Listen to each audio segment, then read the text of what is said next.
here's one little problem that's hurting my pocket and hurting my soul right now.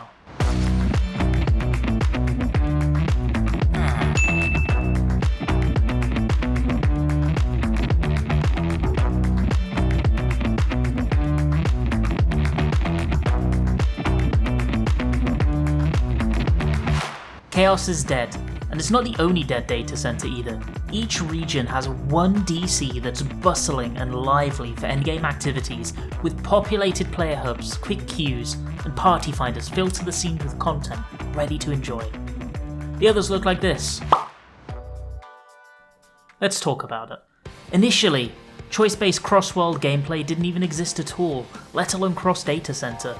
If you wanted to play with somebody that was on a different server, one of you had to bite the bullet and transfer or make an ult. Or alternatively, you had to hope to queue up together in the duty finder. In fact, I remember during Heavensward, my static was looking for a new player, and so we posted on the usual recruitment locations, and we actually found somebody that fit the bill pretty well, and we wanted to have a trial session with that player. But he happened to be on a different server. The only way we could get into Savage content with him whatsoever was for us to both queue for a Savage turn at the same time in the raid finder, with the Japanese language selected in order to reduce the players that could be matched with us. We still ended up getting a random guy in our party despite all that, so we had the fun choice of deciding whether to be the bad guys or just biting the bullet and not getting to trial. I still credit cross-world parties and Party Finder as being one of the single most impactful positive changes in Final Fantasy XIV history. Before that, servers were isolated, and while it's fair to claim that there was a warm and homely community feeling to them, which there was, it could be hard to get people together to run content that you wanted to if you hadn't already managed to build strong social roots. The Party Finder was threadbare, and pugging things like Savage with random players was somewhat of a rarity. Cross-world recruitment was added in patch 3.5 at the end of Heavensward, and this changed the game completely, because it expanded the player pool that each person had access to tenfold. Anecdotally, I think this is what led to the rise of the Savage and eventually Ultimate pugging scene. The necessity of statics began to fade, because with community-mandated uniform strats and a massively increased pool of players that were interested and motivated to learn hard content, came Party Finders to learn together. This was amazing, because it removed the potentially stressful obligations you'd have to a group. Shift workers or those with limited availabilities could just do their prog in Party Finder with random people whenever they had an hour or two free. Sure, you'd lose the predictability of being in a group, and you may need to roll the dice on the PF quality every time, but it was still a really good half measure. This led to a massive increase in engagement in extreme and Savage content especially, and at the end of Stormblood, cross-world visitation was implemented to compound on this, letting people transfer to run maps, visit one another's housing, access hunts, and socialise.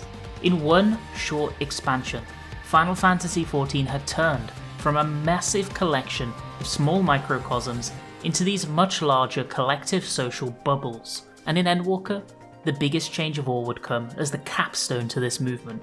Cross-data center travel was implemented in patch 6.18, and it, for those who had lost friends in the great data center split of the past, had an amazing homecoming moment, and the expectation was that now, because you could play with anybody, it would push pugging to all new heights. And to an extent, it did, but there's been a bit of a problem festering in the shadows ever since. And now that the dust has settled, and the community has collectively found its new normal, this problem has come to light. Because you can play wherever you like, but you can only access the Party Finder of the data center you are on at any given time, it only makes sense to go to the most populated one, right? But this in itself is a self-perpetuating Ouroboros, because players began to travel to the more populated Party Finder DC to PF, which led to the other DCs being dead, which led to more players migrating to spend their time or even transfer permanently.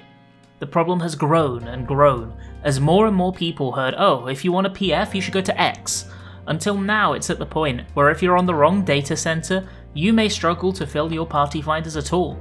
Now, the difference between data centers looks like this.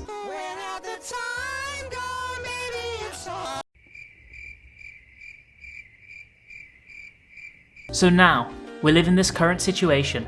Endgame content is going through a bit of a boom. More players than ever are participating in Extreme, Savage and Ultimate. And those pieces of content are more accessible than ever thanks to the accessibility and ease of use of the Party Finder. As long as you're on the right data center for your region, that is. If not, good luck buddy. Because if you even manage to fill your P9S Party Finder within 2 hours on the wrong DC, you would consider that a hugely lucky occurrence. Now I can hear you already. Just data center travel to Pug, and to that I have only one reply. I do, but it's annoying! Players that data center travel have a bunch of annoying limitations. As a traveller, you can't receive Moogle mail, you can't access your retainers, access free company chat or the buffs, use your home data center link shells, and you're locked out of even accessing certain timed nodes as miner and botanist. These may all seem like minor things, but considering that it's an expectation in Raid to use food, and you can't access your food buff, forcing you to use squadron rationing manuals and hope that you remember to use one before you pop your food every time even though you never do, I can't look at my link shells that nobody talks in anyway and pretend that I have friends. I can't update my prices from my retainers, or even access my relics and weapons that I keep in one of them, which is an especially annoying one considering the limited armory chest space combined with the fact that certain old relics are best in slot for ultimate content, and that's where I keep them. And because I play a variety of jobs, I just don't have the space to hold on to all of them at once.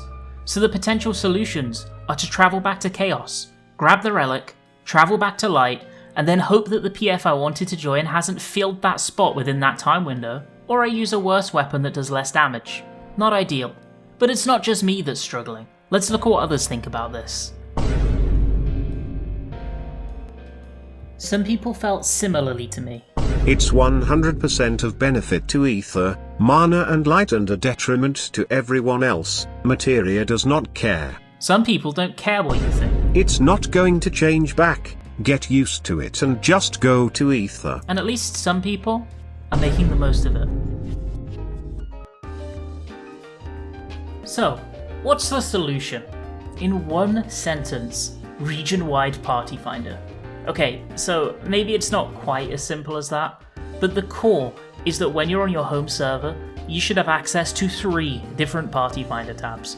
You have access to World Party Finder, you have access to Data Center Party Finder, and you would have access to the new region-wide Party Finder. It's that simple, and when you're adding a listing for yourself, you can simply provide an optional checkbox to enable the PF for region listing, in the exact same way that you currently enable a listing for Cross-World Party Finder.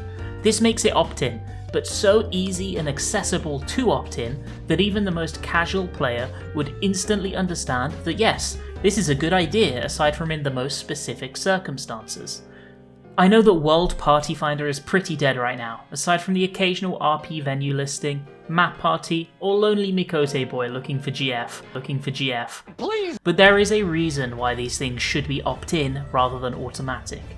On certain data centers, language barriers aren't the only thing to consider, but you also need to worry specifically about cultural barriers.